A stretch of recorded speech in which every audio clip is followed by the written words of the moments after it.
Kita semua mengenal orang seperti itu.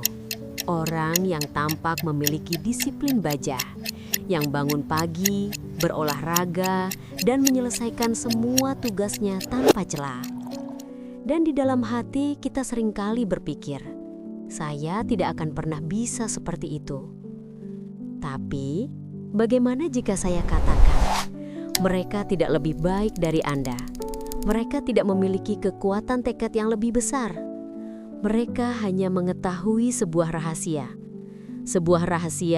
tentang lingkungan. Dalam video ini kita akan membongkar rahasia itu. Bukan tentang bagaimana mengubah dirimu, tapi tentang bagaimana merancang duniamu agar keberhasilan menjadi tak terhindarkan. Rahasia pertama yang harus kita bongkar adalah sebuah pahlawan yang salah kaprah. Sesuatu yang kita semua diajarkan untuk puja. Kekuatan tekad. Kita sering membayangkannya sebagai otot super yang tak terbatas. Tapi psikologi modern menunjukkan gambaran yang sangat berbeda. Bayangkan kekuatan tekad Anda, bukan sebagai otot, tapi lebih seperti baterai di ponsel Anda. Setiap pagi, Anda bangun dengan baterai ini terisi penuh. Tapi inilah masalahnya. Baterai ini adalah sumber daya yang terbatas. Setiap keputusan kecil yang Anda buat sepanjang hari, setiap pertarungan melawan godaan, mengurasnya sedikit demi sedikit. Menolak untuk menekan tombol snooze, menguras sedikit. Melewati donat di meja pantry, menguras sedikit. Memaksa diri untuk tidak membuka media sosial saat bekerja, juga mengurasnya.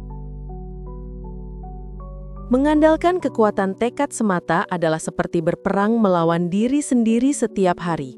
Sebuah perang gesekan mental yang pasti akan membuat Anda kelelahan. Jadi, inilah kebenarannya. Orang yang paling disiplin bukanlah mereka yang paling kuat memenangkan pertarungan ini. Mereka adalah orang-orang yang paling cerdas, yang paling jarang harus bertarung sejak awal. Jadi, jika kekuatan tekad adalah permainan yang salah, lalu apa jawaban yang benar? Jawabannya terletak pada pemahaman ini. Lingkungan Anda adalah sebuah tangan tak terlihat. Ia bisa mendorong Anda maju menuju tujuan atau menahan Anda di tempat dengan kekuatan yang tak Anda sadari. Pertanyaannya bukanlah bagaimana cara saya melawan tangan itu. Pertanyaannya adalah bagaimana saya menjadi dalang yang mengendalikannya. Disinilah letak rahasia yang sesungguhnya. Alih-alih melawan arus, Anda belajar mengarahkan arusnya. Prinsipnya, seperti yang dipopulerkan oleh penulis James Clear, sangatlah sederhana namun mengubah segalanya. Untuk kebiasaan baik, buatlah terlihat dan mudah. Untuk kebiasaan buruk, buatlah tak terlihat dan sulit. Semua ini bermuara pada satu konsep fisika sederhana yang berlaku dalam hidup kita. Gesekan. Tugas Anda adalah menjadi seorang insinyur bagi kebiasaan Anda. Kurangi gesekan untuk hal-hal positif hingga semulus mungkin, dan tambahkan gesekan sebanyak-banyaknya untuk hal-hal negatif. Tujuannya apa? Untuk membuat kemalasan butuh lebih banyak usaha daripada disiplin. Baik, mari kita masuk ke laboratorium. Teori sudah selesai, sekarang saatnya praktek. Kita akan menjadi arsitek di 3 area kunci kehidupan kita: fisik, digital, dan sosial. Kita mulai dengan dunia yang paling nyata, lingkungan fisik di sekitar Anda. Tujuannya adalah membuat hal yang benar menjadi pilihan yang paling malas. Ingin lebih fokus saat bekerja atau belajar? Jangan hanya berniat. Coba ini. Setiap malam sebelum tidur, luangkan 2 menit untuk membersihkan meja Anda. Siapkan hanya laptop, buku catatan, dan segelas air. Dengan melakukan ini, Anda mengurangi gesekan antara rasa malas dan mulai bekerja menjadi hampir nol. Ingin membaca lebih banyak? Taruh buku yang sedang Anda baca tepat di atas bantal tidur Anda. Ingin minum lebih banyak air? Letakkan botol yang sudah terisi penuh di meja, bukan di dapur. Anda membuat isyaratnya menjadi terlihat dan tindakannya menjadi mudah. Sekarang, mari kita balik logikanya. Ingin mengurangi kebiasaan nonton TV yang tidak perlu? Alih-alih meletakkan remote di atas meja, sembunyikan di dalam laci. Langkah ekstra untuk berdiri dan membuka laci ini menciptakan jeda, sebuah gesekan, yang cukup bagi otak Anda untuk bertanya, apakah saya benar-benar ingin melakukan ini? Oke, dunia fisik sudah kita atur.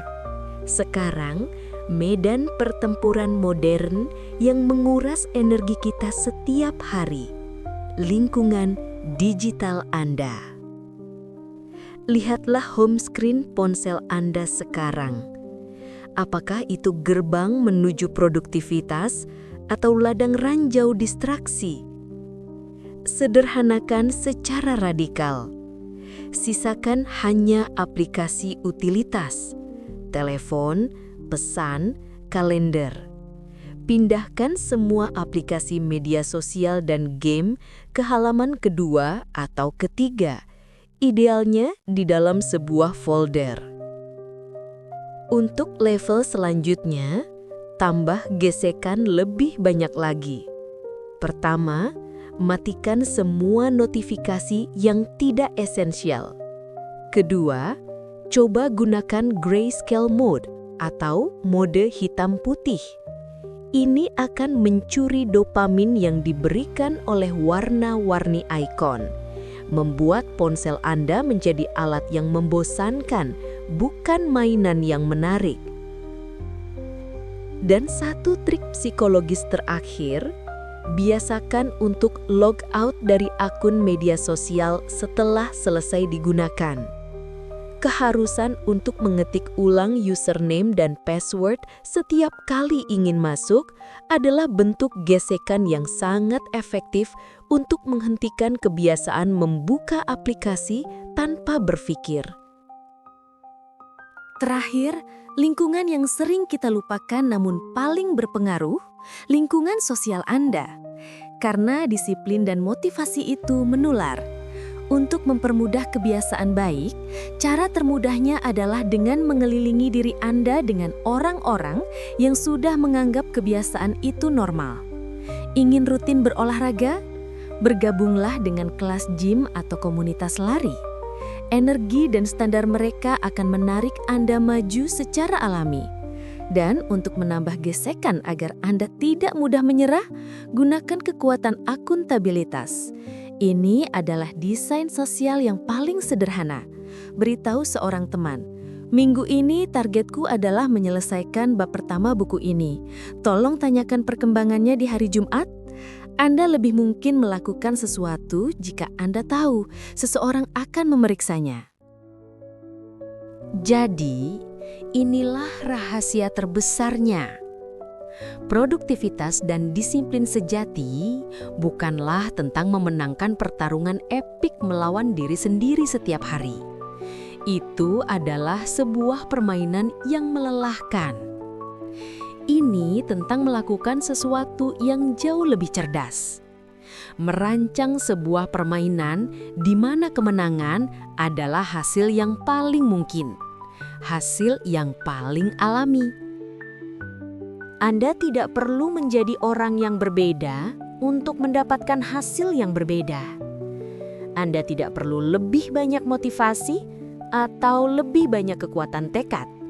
Anda hanya perlu bermain di lapangan yang berbeda, sebuah lapangan yang Anda rancang sendiri.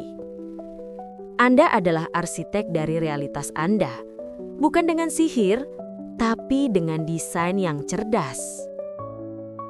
Perjalanan kita sebagai arsitek dimulai dari satu langkah kecil. Bukan dengan merombak seluruh hidup Anda dalam semalam, tapi dengan mengubah satu bata, satu saklar, satu pilihan. Jadi, tantangan saya untuk Anda sederhana. Malam ini atau besok pagi, apa satu hal kecil yang akan Anda ubah di lingkungan Anda untuk mempermudah kebiasaan baik Anda? Apakah itu menyiapkan sepatu lari di depan pintu? Atau mungkin menyembunyikan ponsel Anda di ruangan lain 1 jam sebelum tidur? Bagikan satu desain cerdas yang akan Anda terapkan di kolom komentar di bawah. Tidak ada ide yang terlalu kecil. Mari kita saling menginspirasi dan membangun komunitas arsitek kehidupan kita masing-masing. Terima kasih telah menemani perjalanan ini. Tetaplah menjadi cahaya